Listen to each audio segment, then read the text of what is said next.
హరే కృష్ణ. ఓం నమ శివాయ. ఓం నమో నారాయణాయ నమ. ఓం దీపజ్యోతి పరబ్రహ్మణే నమ.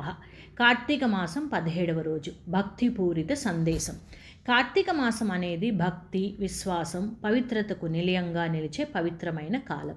ఈ మాసంలో ప్రతిరోజు ఒక తేజస్సుతో నిండినదిగా ఉంటుంది. ముఖ్యంగా 17వ రోజు అధిక శక్తి, ఆధ్యాత్మిక తత్వం నిండినదిగా భావించబడుతుంది. కార్తీక దీపాలు వెలిగించే సాంప్రదాయం, పునీతమైన ఉపవాసాలు, శివుడి ఆరాధన ఇవన్నీ ఈ మాసానికి ప్రత్యేకతను తీసుకువస్తాయి. ఇది కేవలం ఒక కాల ప్రమేయం మాత్రమే కాదు, మన ఆత్మను శుద్ధి చేసే పరమార్థ సాధన కాలం కూడా. కార్తీక మాసం 17వ రోజు మహాశివుని అనుగ్రహానికి మార్గం వేసే పవిత్రమైన దినం. ఈరోజు శివనామస్మరణ, దీపదానం, సత్యనారాయణ వ్రతం వంటి భక్తిపూరిత చర్యల ద్వారా మానవులు పాప విమోచనం పొందుతారు. మనశ్శాంతి కోసం చేసే ప్రతి ఉపవాసం, ప్రతి దీపారాధన శివుని అనుగ్రహాన్ని పొందే దారిగా మారుతుంది. ఈరోజు గంగానదిలో స్నానం చేయడం లేదా తులసి దగ్గర దీపం వెలిగించడం కూడా పుణ్యప్రదంగా పరిగణించబడుతుంది. ఈ రోజున మనం మన ఇంట్లో దీపారాధన చేస్తూ శివుని ఓం నమ శివాయ మంత్రాన్ని జపిస్తే అది మన జీవితంలో వెలుగు నింపే శక్తిగా మారుతుంది. దీపం వెలిగించడం కేవలం వెలుగు ఇవ్వడమే కాదు, మనలోని అజ్ఞానాంధకారాన్ని తొలగించడమే దాని పరమార్థం.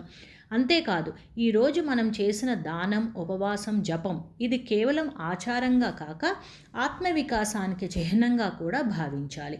ఎవరికుండే విశ్వాసాల ఆధారంగా ఎవరికి వారు భక్తితో ఆచరించే పుణ్యకార్యాలు పూర్తిగా వ్యక్తిగతమైనవి.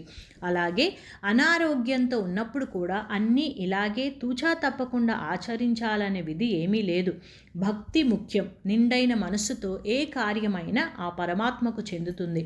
భక్తితో వెలిగించే చిన్న దీపం కూడా మోక్షానికి మార్గం చూపిస్తుంది. ఈ పవిత్ర దినాన్ని పురస్కరించుకుని శివుని ఆశీస్సులు పొందడానికి ఈ శ్లోకాన్ని జపించండి. కర్పూర గౌరం కరుణావతారం సంసార సాగర తారణం శివం భక్త్యా నమామి శివం శాంతమూర్తిం ఆనందదాయకం శంభుమీశానం. ఈ శ్లోకం శివుని కరుణ, శాంతి, ఆనందాన్ని మన జీవితాలలో పొందడానికి మార్గం చూపుతుంది. ఈ 17వ రోజు కూడా మనకు ఆధ్యాత్మిక శుద్ధి మరియు శివకృప లభించునుగాక. మా ఈ ఛానల్ ద్వారా చాలా విలువైన సమాచారం అందించే ప్రయత్నం చేస్తున్నాం. సబ్స్క్రైబ్ చేయడం ద్వారా మీ సహకారం కోరుకుంటూ సర్వం శ్రీకృష్ణార్పణమస్తు. సర్వే జనా సుఖినో భవంతు. లోకా సమస్తా సుఖినో భవంతు. శుభం భూయాత్. హరే కృష్ణ.